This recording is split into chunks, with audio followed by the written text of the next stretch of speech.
Motsamaisi wa dipuisano tsa Palamente a supa tshwentswe ke kemedi e ko tlase ya bomme ko Parlamenteng.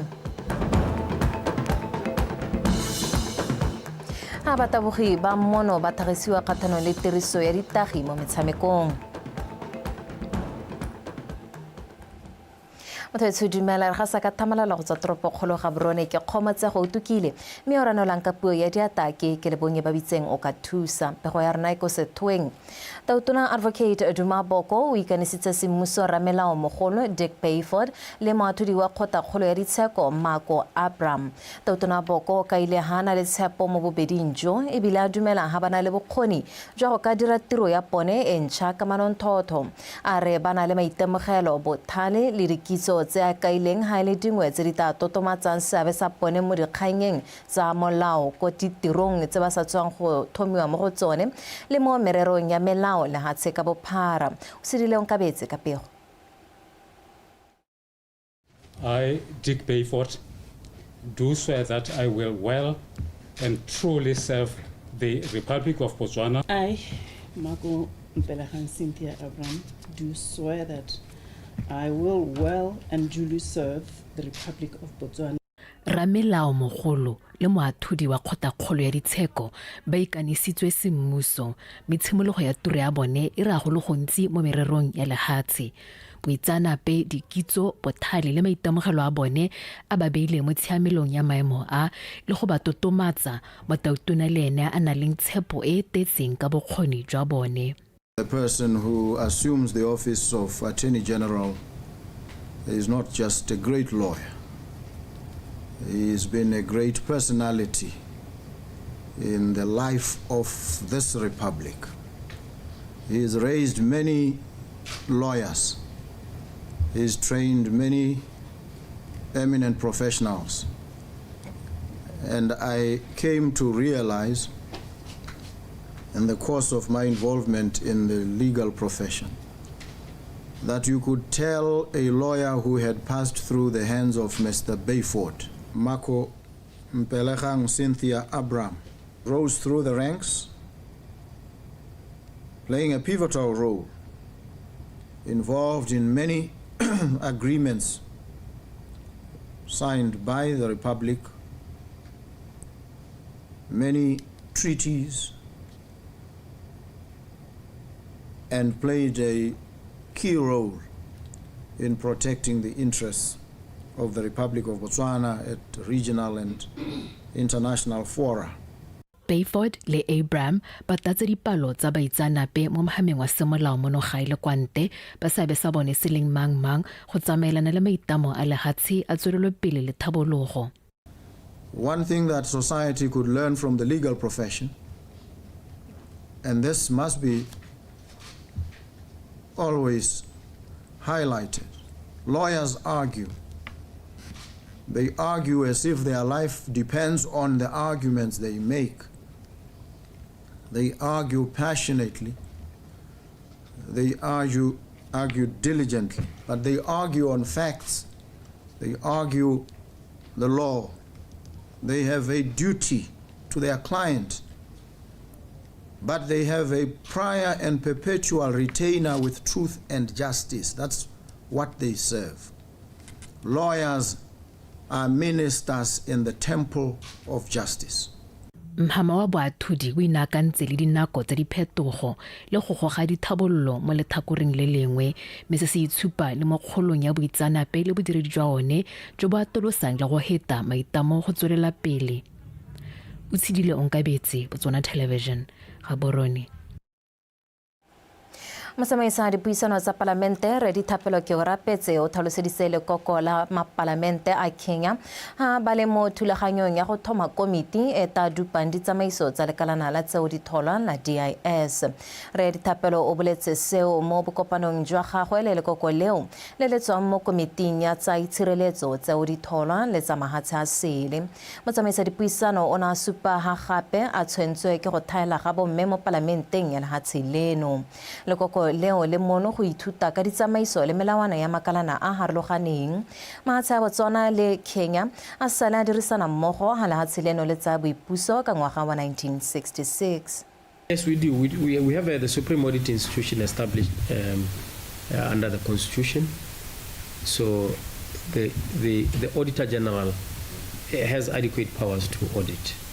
But you know what is provided for in the law and what happens in practice. The Auditor General has not been able to audit the intelligence until the 12th Parliament Public Accounts Committee really pushed, and there was a little movement. The Defense Ministry, Foreign Affairs, Intelligence, and the East African community. Yes. So we have the powers as a committee to change or to make recommendations on how those resources should be used.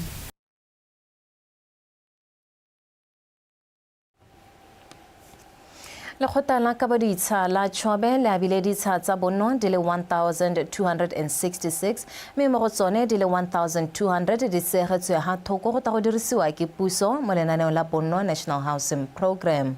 Se se builwe ke modulasetilo wa khansele ya kgaolo ya Chobe Re Johane Chenjekwa ha buisa makhanselara ko a ruta pego ka neolai.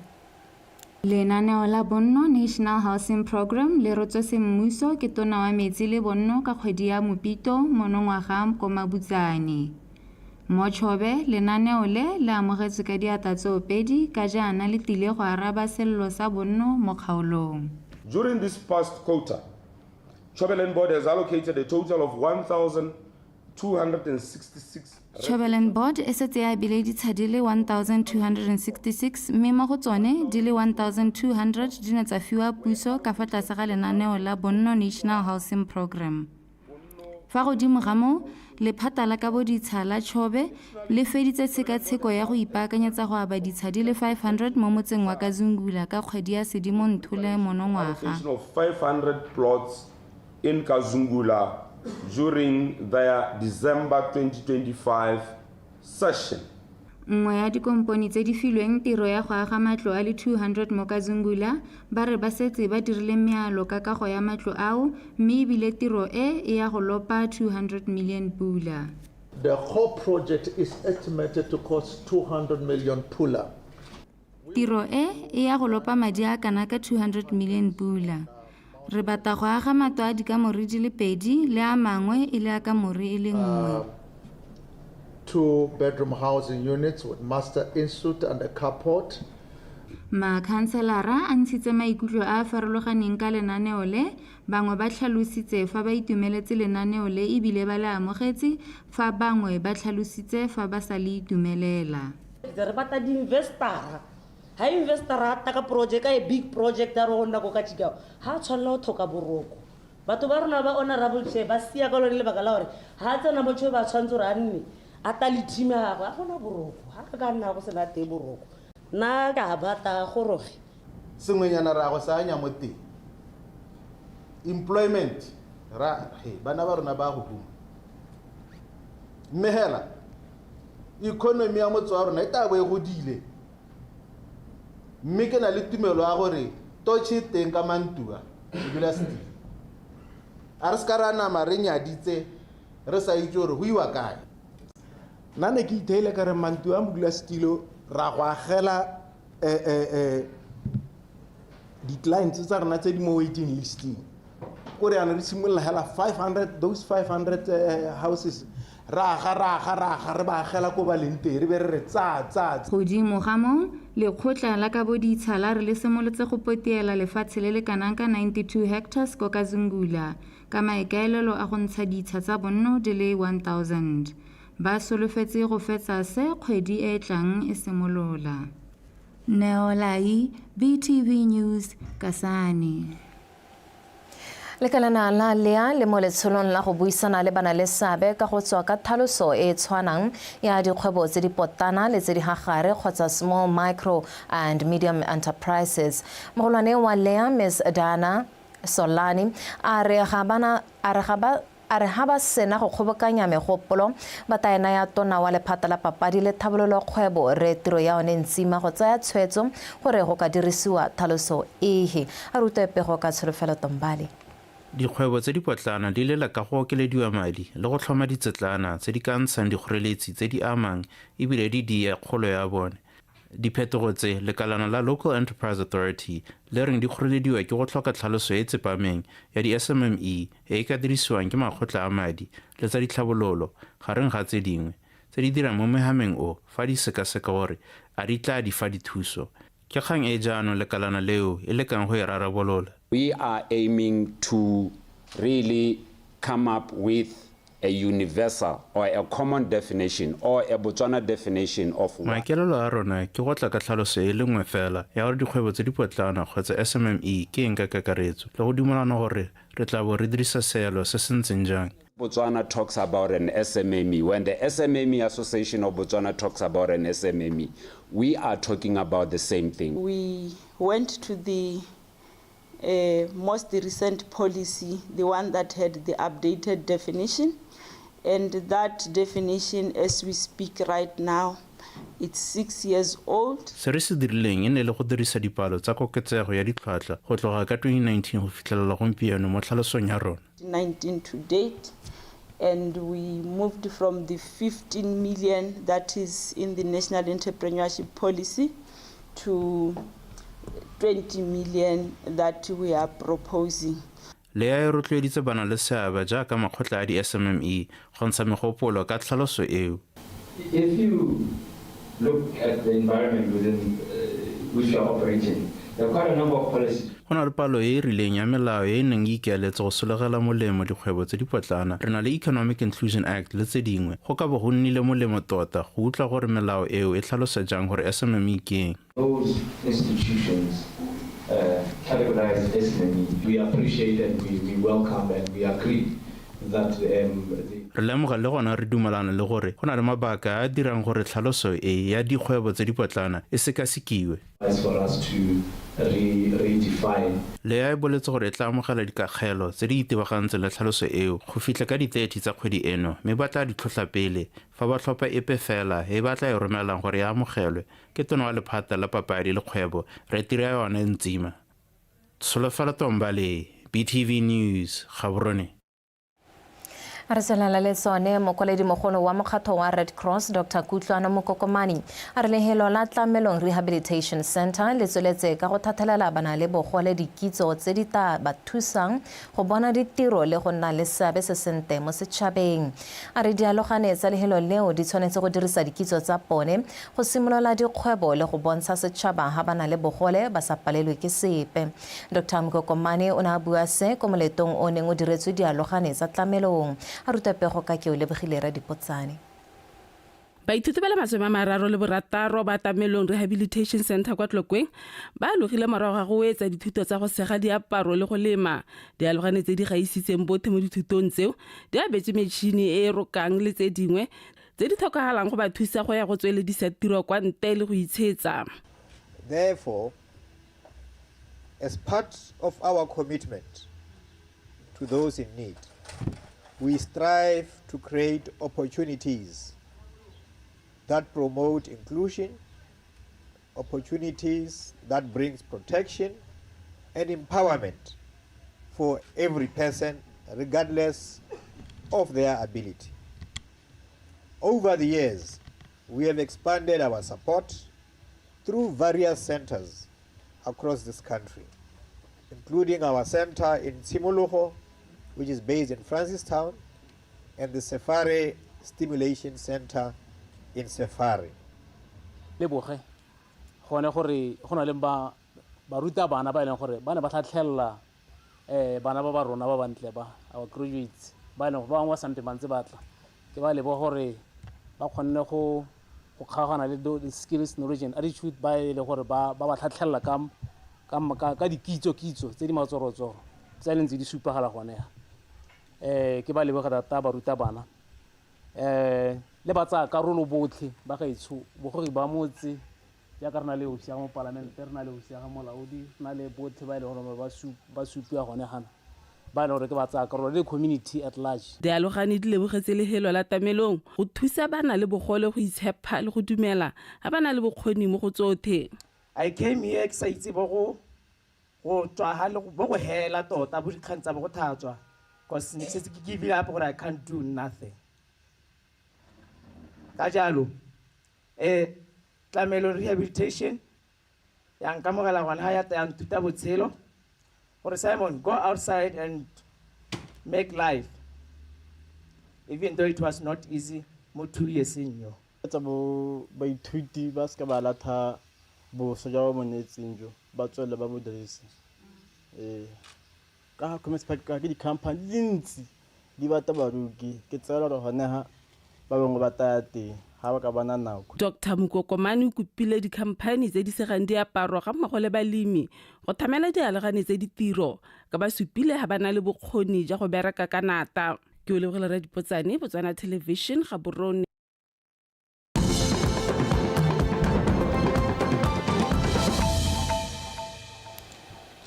Mthetsore le bga go bontse o ikantse rona dikgang tsa rona di a tswelela go se kgare wa boraro wa bakwena wa kgotse mokgatho wa mapodisa pele wa Kweneng Police Retired Officers Association ka go tsaya matsapa go dira mmogo le boeteledipele ja motse bogolo jang dikgosi go itebaganya le dikgwetho tsa selegae le go isa kgaolo ya Kweneng kwa pele ha bua mo leetong la mokgatho o le le neng la akaretsa kabo ya ditilo tse di 50 mo kgoteng kgolo ya bakwena kgosi o na supa ha leeto le e le sesupo sa maitamo a pone a go tsisa phetogo mo setšhabeng kgosi kgari wa boraro o na supa hanteng le mpho ya pone ba tshwanetse ba netefatsa gore ba inakanya le ditiro tse di lebaneng le go godisa metse di tshwana go apela bathoki go amogana dikitso le methale e ka thusang go mekamekana le dikgang di tshwana tiriso bothaso ya ditagi le kgokgontsho ya pong. Ke dumela gore ga se lona hela le ba ga lona ko dikgaolong tse dingwe le bone ba mo seemong sa go ka ikaba le go direla merafe ya ga bone hela jaaka le lona le dira mme thotloetso ke gone gore tswelelang jalo le nne le direle tšhaba ya gaeno mo ditirong tse dingwe tse di hapegileng tse gongwe e seng tsa sepodisi mme le na le bokgoni jwa go ka dira mo go tsone.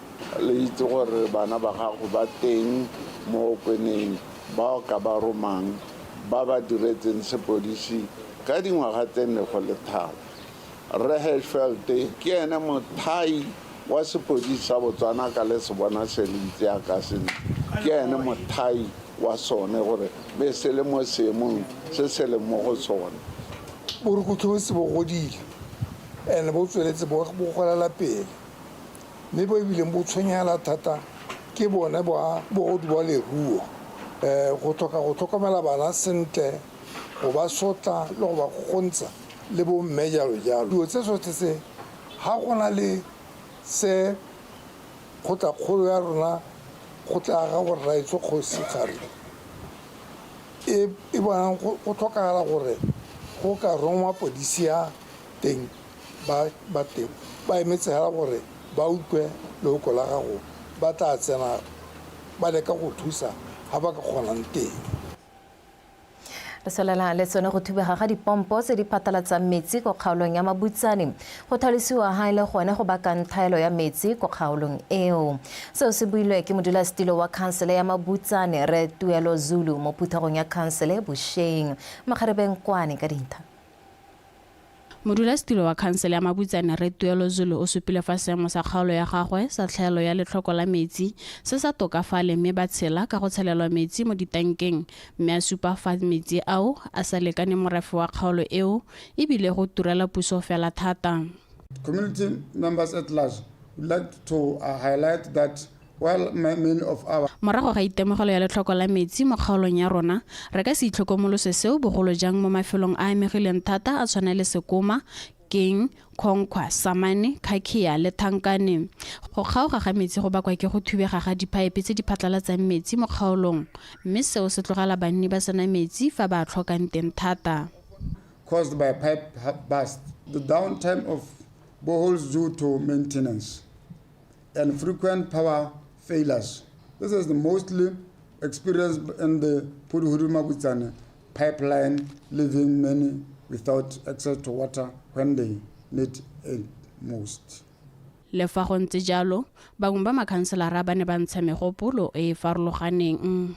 Re tla bora go pheiwa ra go krabela ditsela kwa bo Maokane re pheiva bo Sekoma bo sekoma bo khakhia ya lontsa ama ya lo bo kokong ke yo tsele gore ra di itumelela gore ba di umakile a bua le ka di solar panel di pone tsa di solar panel tsa di district light tsa sese gore tla go tsengwa a bua tsa Konkhwa King Moramusu o buile ka tsone street light tsa teng mme go mo re go itumeletse thata gore le mo kgaolo re tla tlhabologa la go sena madi mo matshwenyegong a me ke na le mathata a motlakase mo motseng mathata a motlakase ke leba maphata a me a kgaolo ya ka le sekwele kliniki veterinary police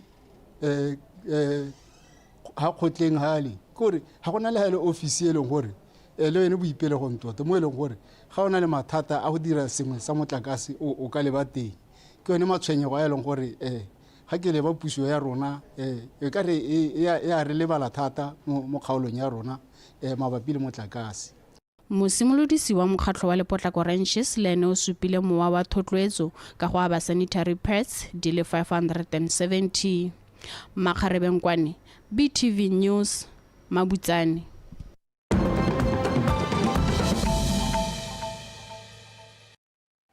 Ra komela tsa mahatsa sele masole a Israel a latohatswa ka go bolaya banna ba bapedi ba Palestina kwa toropong ya Jenin ka West Bank lentswa banna ba ne ba inetse ka go tsholetsa diata mapodisi a molelwane wa Israel a ponwe a thuntsha a ba bolaya bobedi jo morago ga gore ba tswe mo kagong ba tsholeditse diata go supa ha ba ne ba inela sesole sa Israel sa re se santse se le mo dithothomisong tsa tiragalo e hela se bolela ha banna ba babedi e le dirukuthi tse di neng tsa thasela sesole sa pone pele me ditopo tsa banna bao di mo diateng tsa sepodisi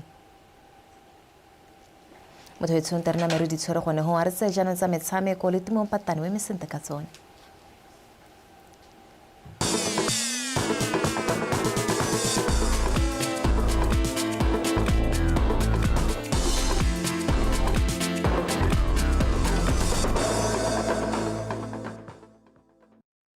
Madumeng ka mogela ka dikgang tsa gago tsa metshameko tsa mosong ono re di simolola fa ka pego e re motshameki wa monogae wa motshameko wa tennis Ntungamili Raghain o fetetse kwa legatong la di-semi-finals tsa kgaisano e tsweletseng ya ITF World Tennis Tour J100 e tshegeditsweng mono Gaborone Raghain o fetetse ko morago ga gore motshameki wa kwa Afrika Borwa Ryan van der Len a ikgogele morago ka ntateng ya kgobalo mampudi yo wa kgaisano ya J100 e neng e tshwaretse kwa Kenya o ne a tshwere ketapele ya disete tse 3-0 Salfo Raghain ga mmogo le motshameki ka ene ya Neil Bargne go tswa kwa fora ba fetetse kwa legato le latelang la metshameko ya di-doubles morago ga go fenya 6-2 6-2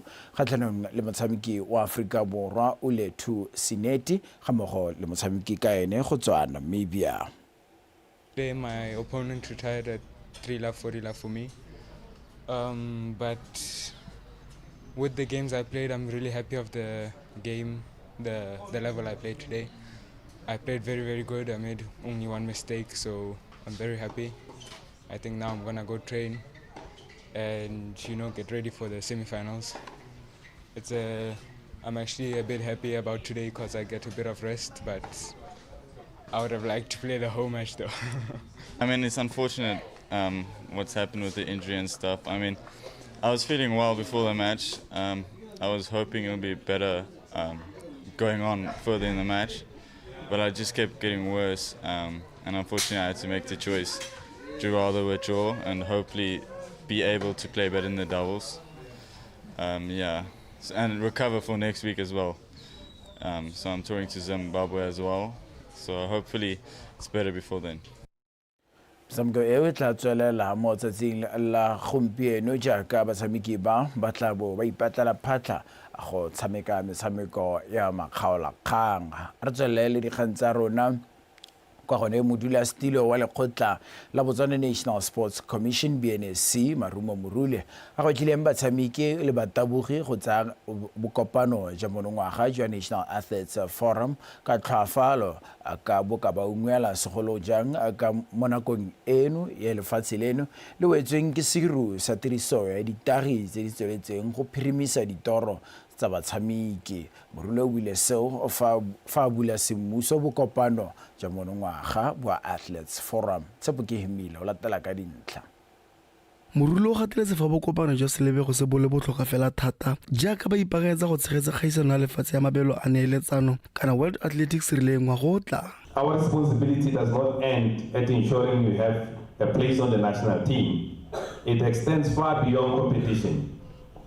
It includes, amongst others, dingwe tsa maikarabelo a rona ke go le rotloetsa gore le nne batabogi le batshameki ba tlhotlhwa re sireletsa ditshwanelo tsa lona le go le itse botlhokwa jwa maitsholo a mantle mo teng le kontle ga lebala. Assisting you in building the knowledge and resilience you need on and off the field, and most importantly, preparing you for life after sport. Mo letlhakoreng le lengwe modulasetilo wa lekala la National Athletes Commission Tracy Chaba o supile fa bokopano jo bo mo ngwageng wa boraro bo tsweletse ka go gatela pele. Re na le dithopic tse le ra ba tshwaretse tsone tse di tshwana le bo anti-doping bo safeguarding re se re itse re na le dithopic tse le di very sensitive re na le bo financial literacy le bo after retirement so tota hela ke ganya gore re bitsa di-athlete di rute gore after sport go na le botshelo after sport, also during sport there are things that you should take really mo anti-doping and safeguarding. You should be aware of your surroundings, environment le batho ba e leng go bereka le bone. So go ne go le mothofo go ba bitsa but ebile le number tsa rona di ya go godimo go supa gore molaetsa wa rona ntse wa goroga go di-athlete which is a very positive thing. But hela wa itse di-athlete gona jaaka ba akanyang ka teng ba bangwe ba tla ba sa itse gore gabe go telwa eng and then you find that some they lose interest along the way and topics tsa rona gompieno re batla gone gore e se ka nna kganya gore they lose interest along the way e nne le se se leng gore go nna go le informative hela. Bokopano jo jwa National Athletes Forum jo bo simolotseng gompieno bo tla ya bokhutlong ka la botlhano mme go solofetse go ama dintlha di le mmalwa jaaka go nna kelotlhoko ka go dirisa le go boloka madi ga mmogo le go ipatlela barotloetsi gareng ga tse dingwe. Tshepo ke hemile PTV Sport Gaborone. Go tsa kgwele ya dinao ntwa ya go lwela go fetsa ngwaga kwa godimo ga league e tsweletseng ya FNB Premiership e tla tswelela mo tsatsing la gompieko jaaka metshameko ya bofelo ya ngwaga ya 2025-2026 e tshamekiwa. Galaxy setlhopha sa Galaxy se se mo maemong a bobedi ka dintlha di le 20 le bofera bobedi se tla lebagana le se mo maemong a bosupa ka dintlha di le 16 sa BDF 11 kwa lebaleng la Galaxy kwa Jwaneng fa se se tlhomileng kwa pele ka dintlha di le 20 le bofera bongwe sa Gaborone United sone se tla lebagana le se mo maemong a bobedi go tswa kwa mogatleng e leng sa Extension Gunners. Motshameko o tla tshamekelwa kwa lebaleng la Gaborone United phirimaneng eno nako e le ya bosupa. Wetso a re di be khutlo gonefa ka jana le ka nako tsotlhe tswalla o ikantse rona moso ke yo.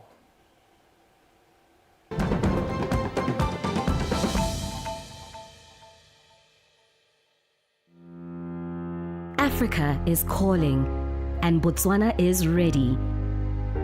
Come to Botswana and unwind. Come to Botswana and explore the beauty of our country.